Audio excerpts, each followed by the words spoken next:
Okay, so why is fraud a hot topic? Everybody thinks, why do we want to talk about that, right?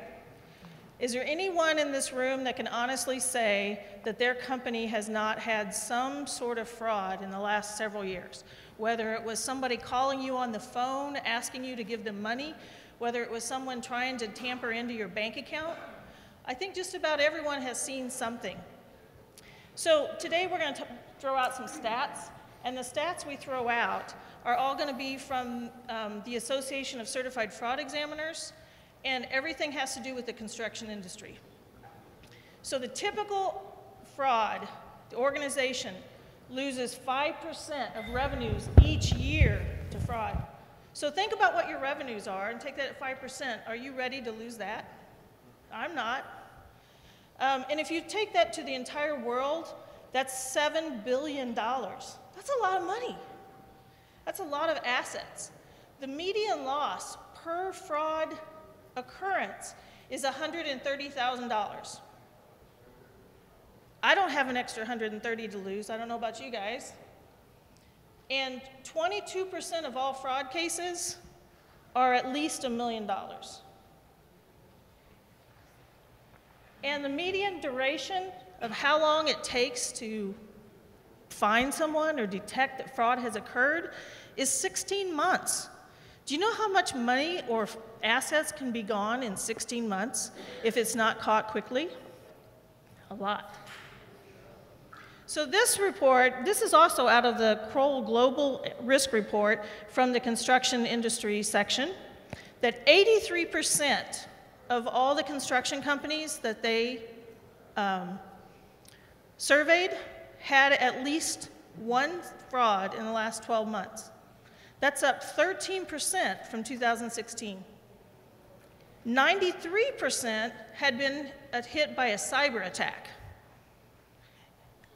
And that's up 16%. And then 67% had had a security incident. Now, security incident just means that someone made their way onto your job site that didn't have the right to make it, or someone made it into your building. And trust me, this is not just in the construction or manufacturing. It happens in the professional world. I mean, we have a 11-story building in Kansas City, and we have people trying to get into our offices. I have no idea why. We're accountants. We're boring. What do you want to know? But they come to the 11th floor, they walk right past the receptionist, and they try to come down to the other floors. I don't know why, but people try it. They're going to do it. Sometimes I think it's just for fun. So no one, no matter who you are, it doesn't discriminate. I mean, it comes after you. It comes after all companies, all industries, companies of all sizes. And most of your fraud schemes are not new. They've been around for years. People just keep reinventing the wheel. They just keep figuring out a different way to do it. And so what should you do? Well, the best thing is to start implementing some sort of anti-fraud to limit your risk. Because, and the other thing you need to do is you need to think, well, she's up there talking about fraud and all these people and companies, but you know what? It's never going to happen to me. Well, I'm here to tell you, it can happen to you, and it has happened to people just like you and companies just like yours. Take it away, Cameron. Yeah, so this is the exciting part, to talk through some of the specific examples of fraud over the last number of years. And these are all related to the construction industry itself. And as Joyce mentioned, you know, it's easy to talk about these as external companies. Oh, look how much that company lost. But, you know, we're up here to talk to you guys to try to prevent you guys being that company that gets put in a fraud presentation. So there's a couple examples up here. One was about a $10 million sheet metal company that the controller embezzled about $3 million. You can imagine that's more than the 5% of their total revenues. That ended up putting the company under. All the employees lost their jobs. And what was interesting about that one is the controller happened to be remodeling her home, showing it off to all of her friends and coworkers, including her imported $25,000 beer taps. She was into beer taps. So at some point along the lines, you'd think someone would ask a question with the extravagant lifestyle, those kinds of things. Ended up amounting to about $3 million and putting the company under. A large heavy highway contractor as well. This one was on the IT side, the IT personnel, because you guys are dealing with scaffold, so you have an IT person that buys all the computer equipment, and as long as he's buying computer equipment and the computers are on, we're fine, except sometimes we've seen situations like this where the IT director is just continuing to buy expensive mainframes or computers or whatever, and then selling it for personal profit. This one was nearly $500,000 and only got caught because of a whistleblower. Go to the next one. I was going to say the whistleblower in that case was the IT guy had started selling some of his equipment that he was buying to another employee. And that employee had this really fancy IT stuff at his house. And another employee that worked at the same company went to that employee's house and saw it and said, "Where'd you get that?" He says, "Oh, well, I bought it from, we'll just say, Joe." So he goes to Joe and he asks Joe, "Hey, can I get some?" Well, now Joe's getting a little nervous and Joe says, "No, can't do it." Guess who he called? Next person he called was the owner of the company saying, "Hey, did you know Joe was selling equipment?" And one thing led to another, and lo and behold, $440,000 of equipment had been stolen. The next one's a general contractor out of Indianapolis. They had a project manager embezzle about $3 million over the course of a number of years. This is a pretty common one that I think we've been seeing a lot lately, is fake vendors or changing vendor information that isn't what you would expect it to be. And in this case, I think the project manager had been purchasing from this material supplier for a number of 10, 12 years, but none of the other project managers were ever purchasing from that same material supplier. And so when you look back on that in hindsight, you kind of say, well, you would think somebody would ask that question. Why is he always buying from them and nobody else is? And that's kind of the nature with fraud. I think when you see a lot of these things, they're not rocket science or brain surgery when you look back on it. They're preventable things that you can step in to avoid. This one got caught during an IRS audit. They came in and started looking at payments to a particular vendor that had essentially no other activity throughout the year, and seeing these payments made to this vendor consistently, it just wasn't consistent with the other activity there. Ended up amounting to about $3 million over the course of 12 years. So this poor guy not only had to deal with the feds, but he also had to deal with the IRS because he had not been reporting any of the money that his fake company had taken. A large networking contractor, technology contractor, there was a project manager there, embezzled about $800,000. A similar thing there where he's in charge of buying the materials to be sent to the job site. But instead of it going to the job site, went to another material supplier who then sold it and gave the project manager a cut of the proceeds. So you can imagine the amount of materials that a project manager is buying on a given project as you guys are ramping up for the season, that can add up pretty quickly. So this one just came up because they were going through their audit, their financial statement audit, and someone starts asking questions, well, these jobs seem to have some unusual profit fade. What's going on here? And they start digging into it and find out, well, why do we keep sending material to this material supplier and not to the job site? And actually by materials broker, we mean he was sending them to a pawn shop in Jersey. So from Kansas, because this was in Kansas City, he was actually ordering product from a Chicago warehouse, having that product, instead of shipped to his job site, shipped to a pawn shop in Jersey, who was therefore reselling it out of Jersey and then sending him the cash. So, it can happen. But when you're working with it's a big contractor, I mean, they they were able to absorb $800,000, unlike the first example that sent the company under. They weren't happy about losing $800,000, but so it's big numbers. These two will probably hit closer to home with this group. Large scaffolding and access contractor where a project manager embezzles about $400,000 over 10 years. This had to do with the leader of the crews working to get fictitious employees in the system. Then when they cut the checks for the employees, he was actually taking the checks from the accounting department out to the job site and handing them to the employees. Which again, you'd kind of ask, why is that the process? Why is he taking payroll checks out to a job site, doing it that way? Some of these things, could be avoidable. And this one came up because just an annual audit that asked for some employee verification of their information. And not a normal audit procedure, but it came up and started identifying that employees weren't there, or that they weren't working, or that the hours weren't correct. And so that's another common one that we'll get into some of the details on that as well. And then another large scaffolding and access contractor. This one's huge, nearly $10 million. And it had to do with falsely reporting hours, as well as maybe instead of paying them through payroll, we'll just pay them through employee expense reimbursements so that we don't have to pay payroll tax. And then once all of that adds up and you get caught with the fines and penalties and underpayment of your work comp insurance and all of those things, this one ended up being very hefty as well. And this was a whistleblower case as well.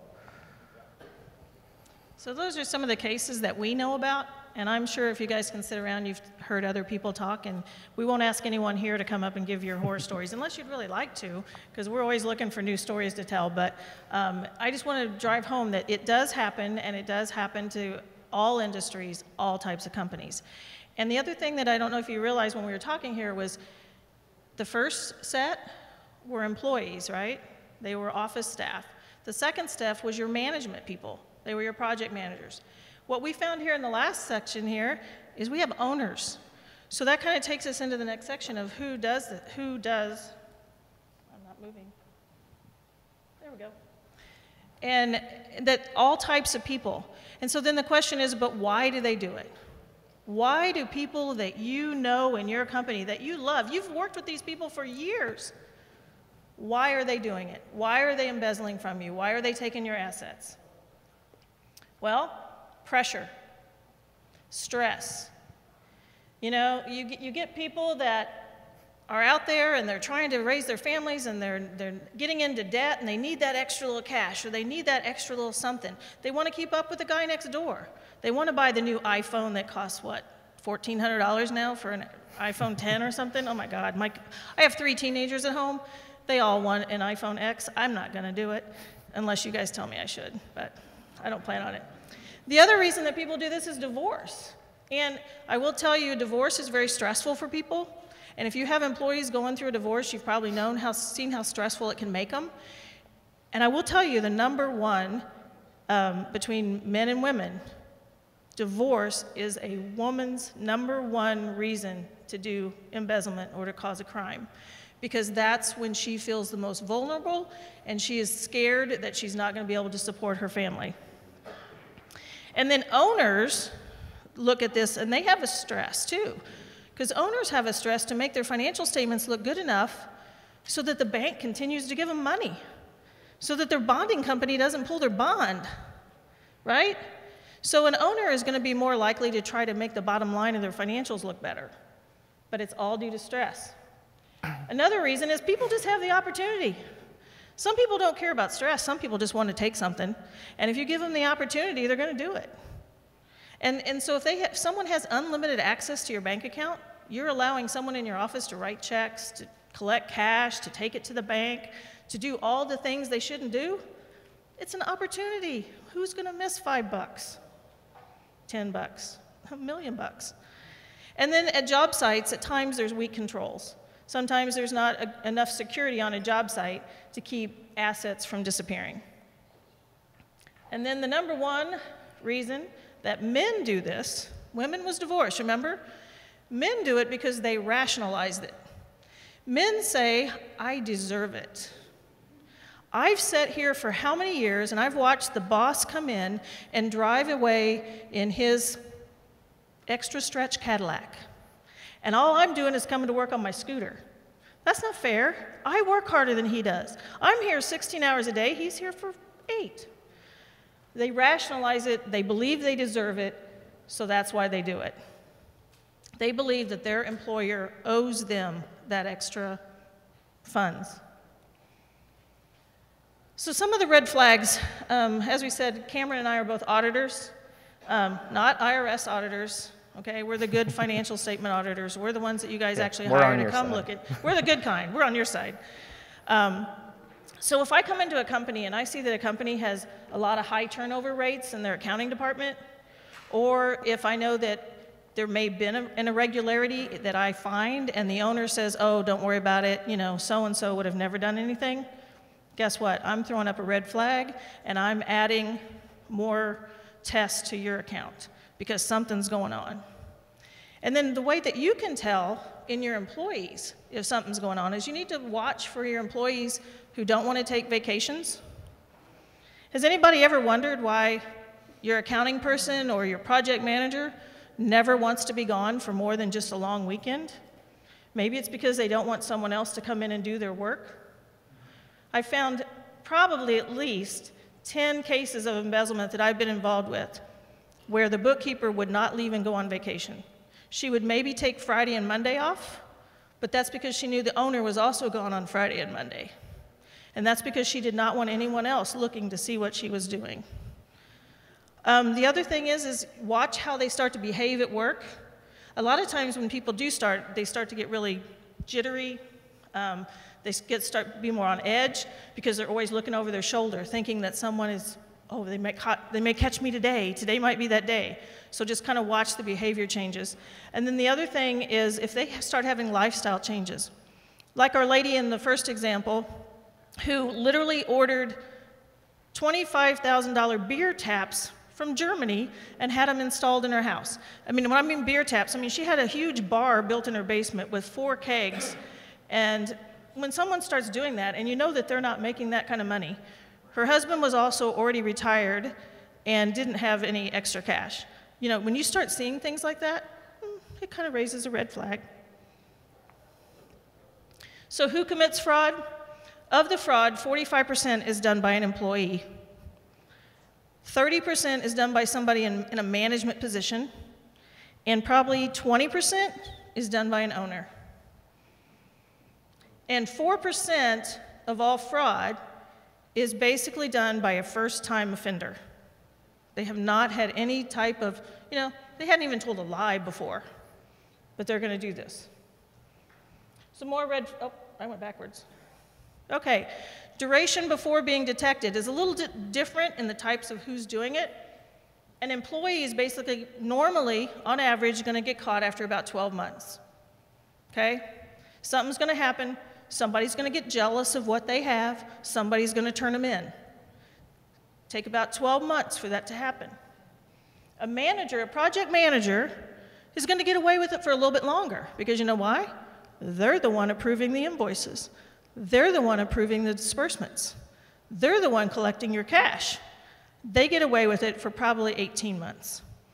And an owner or other executive is going to be closer to 20 to 25 months before it gets caught, mainly because they have more ways of covering it up.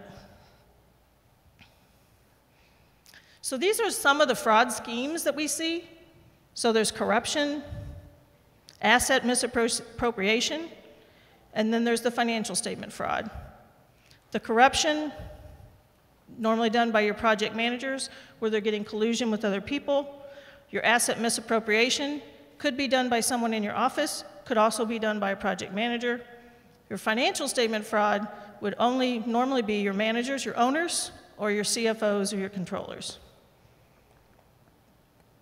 In the AEC industry, the ones in red are the most common. So corruption, billing. Billing was where you had somebody doing a fake invoice for a fake vendor. Check tampering. Someone's actually changing the checks. They're getting the check, they're writing into a fictitious person. Expense reimbursements. People are turning in fake expense reimbursements. They're getting reimbursed for stuff that never happened. And then non-cash. Non-cash meaning they're taking equipment. They're taking copper wire. They're taking anything that they can get their hands on. So that's the major fraud schemes. So what do you have to do to stop this? Is we need to have no tolerance tone at the top. That means fraud-free culture has to start with everyone in this room for your companies. You have to do a code of ethics. You have to have benchmark for behavior. Everyone needs to follow that. You need to educate your employees about fraud and how it affects the company. You need to educate them that if they know what's happening, they need to tell you. Because in that first case, there came evidence that a couple of the people at the job may have known about the fact that she was doing it, but she didn't say anything. They never thought that the company would go out of business. They never thought they were going to lose their jobs, but guess what? They did. And then the other thing is, as the owner, you have to have the willingness to prosecute. Nothing can be disregarded. I get so frustrated when I get called in on a fraud case, and we can find that they've done a lot of, we've had stuff happen, and the owners decide not to prosecute. Okay? That is probably one of the most frustrating things, but they don't because of various reasons.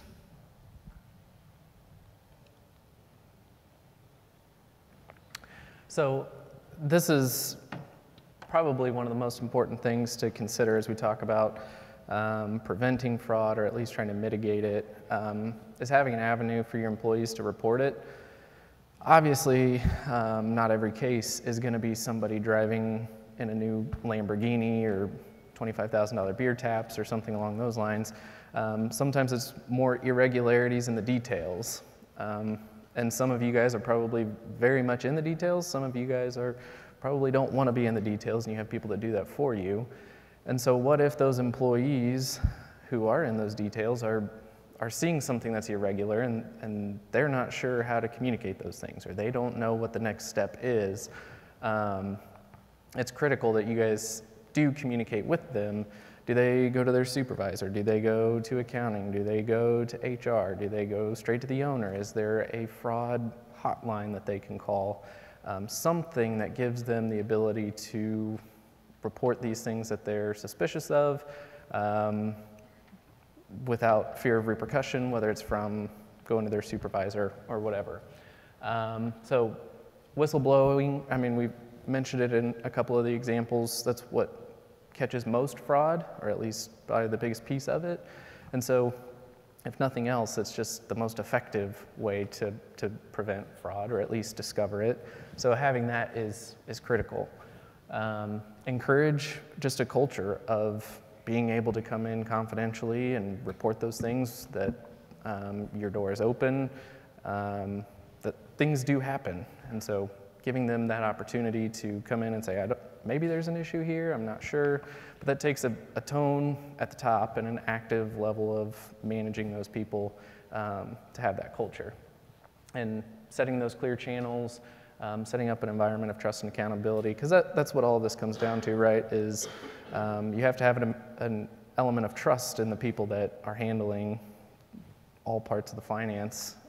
You can't have everything perfectly segregated, and so there's a level of trust, but we're just proposing an element of accountability to go alongside that. So how do we keep from having this? Well, in accounting worlds, we love internal controls. How many of you guys have ever heard anyone talk about internal controls? Oh, we want to do internal controls. You don't have the right segregation of duties. Anybody ever heard those? Yeah, I like to say that. I say it about every other day. So what we need to do is we need to make sure that everyone establishes a good set of internal controls. And all that is basically some processes that are designed to safeguard your assets. They're going to safeguard your assets. They're going to keep people from coming in and taking what you have and what you've worked so hard to do. okay? It's going to help make sure your data is accurate, give you reliable financial reporting. And so we just need to talk about setting up internal controls.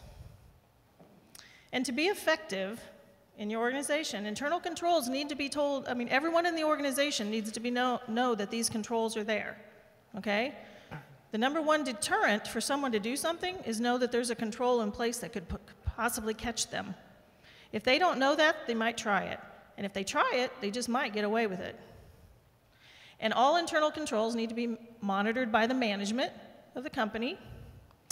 And then here's this lovely segregation of duties. Segregation of duties is where you try to keep specific jobs being accomplished by different people. And that keeps someone from having access to being able to write a check, to sign a check, to get the cash in, to put the cash in the bank. It just keeps everything separate. And I know that's hard for small companies, okay? If you're a smaller company, it's hard. You may have just one person back in your office. But there's still some other ways to put some controls in to keep track of that person. I like this one. I always call this my cash is king, because cash is what runs all our companies. If we didn't have cash, we wouldn't have enough money to pay for us to come here. So these are just some easy internal controls, and I'm not going to go through all of them. You guys will get this slide deck, I believe. Is that correct? So if you want this slide deck, you'll get it, so we won't go through everything. But some of the things here that's really, really popular, and I'm sure all your banks are talking to you about it, is the positive pay verification system, where you get with your bank and you actually have, they do a positive pay where you give them a list of these are the checks that we're writing so that they know exactly those checks that are going to be clearing your bank. The other thing is, segregation of duties. Shouldn't have the same person collecting your cash that's sending out your bills, that's then posting your cash, because guess what? Some of that cash and some of those bills they sent out are going to disappear. And then you might consider bonding. If you do have actual cash or even your accounts receivable, you may consider bonding those people. In accounts receivable, the one thing you don't want to do is allow the same person or even your project managers to write off, to actually just expense a receivable, to say a receivable is not good unless you as management agree to that. You need to, as management, you need to get the 90-day list, all AR over 90 days, and you need to know why they're over 90 days. Why are those not collected yet? And you need to ask and make sure that if they try to write off an accounts receivable, that you find out why and that you approve it. Because if you don't, that could mean that someone has collected that receivable, put the cash in their pocket, or taken that check, that wire transfer, put it in their bank account, and then they're telling you, oh, we never collected that money, we're never going to collect that money, let's write it off. And then also have a team for collections. So have your project managers be in like a team with your accounting department, so that you can make sure they know what should be collected. They should always know when the check came in. They should be the ones communicating with your clients. Accounts payable is probably one of the biggest areas, that just because it's so closely tied to cash, where we see issues and run into issues, just because that's kind of the vehicle in your system to be able to get cash out in some way. Much of that is tied to your vendors, which we mentioned earlier. You saw it, fake vendors or vendors with information that's sending it to a different place than you're expecting. So, as you guys think about it, do you know all of the vendors that you guys are regularly using? Do you have an approved vendor listing where you can't buy from any vendors that aren't on that list? Do you, if someone's going to change the information of one of those vendors, does it have to get approved? Those kinds of things. And these are all obviously suggestions and details, and you have to find what works right for the size company that you guys have with the number of individuals in an accounting department. And it takes time and it takes effort that obviously a lot of times you're busy, and so we're just going to push that under the rug. We probably should, but a couple other ideas there related to subcontractors is just monitoring the bid process. If you guys are subbing out a portion of the project, getting that proof of insurance, doing some sort of sub-screening, Do you have a project manager that is always going to the same sub every single time? Again, just some of those trends that maybe there's not an issue there, but to at least be looking at it and evaluating it. The one thing here that's really easy, okay? So if you are subbing out some of your work and you ask that sub to give you a proof of insurance, or you ask your project manager to get a proof of insurance from that sub, and that project manager comes back and says, oh, we don't need to get a proof of insurance, you know what that tells me? That tells me that that sub is not a real sub, or that implies, and that the project manager knows they're not real and that somehow he's involved with the use of that sub.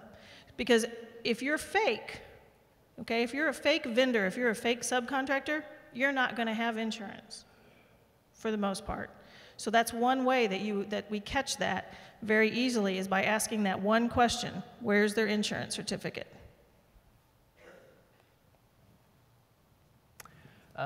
Job sites obviously are a big deal as well. Many of you are probably starting to use drones or security cameras or things like that just to be able to catch whether there's stuff leaving the job site that it shouldn't be, whether it's motors, whether it's frames, whether it, whatever it may be. As you guys even think about shipping your equipment onto a job site, do you always perfectly estimate exactly how much needs to be delivered on site, or do you kind of put some out there and then a project manager goes, oh, we need a little bit more? Does it just get sent? Do you guys evaluate, did it really need to be sent? As it comes back into the yard, are you evaluating how much came back into the yard? Was it what you expected? Are you looking at the shrinkage rates? All of those kinds of things to see if any of it's missing. Securing all your job site equipment, those are things that just sound so basic, but every time you read a new fraud case, it's because one of those things just wasn't done. Payroll controls. So here, it's really good to start using the technology that's available. It's a lot easier to make sure that your employees are real if they have to either use a facial recognition, a thumbprint, something to get them on your job site to make sure that they're an actual person. You also need to make sure that your accounting department is actually verifying all your employees. I think this is actually a requirement now that the IRS wants you to do the I-verify and verify them.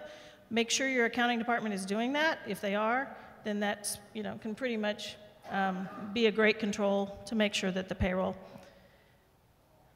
we won't spend much time there. Technology, of course we all know this, right? How many people have changed their password in the last 30 days?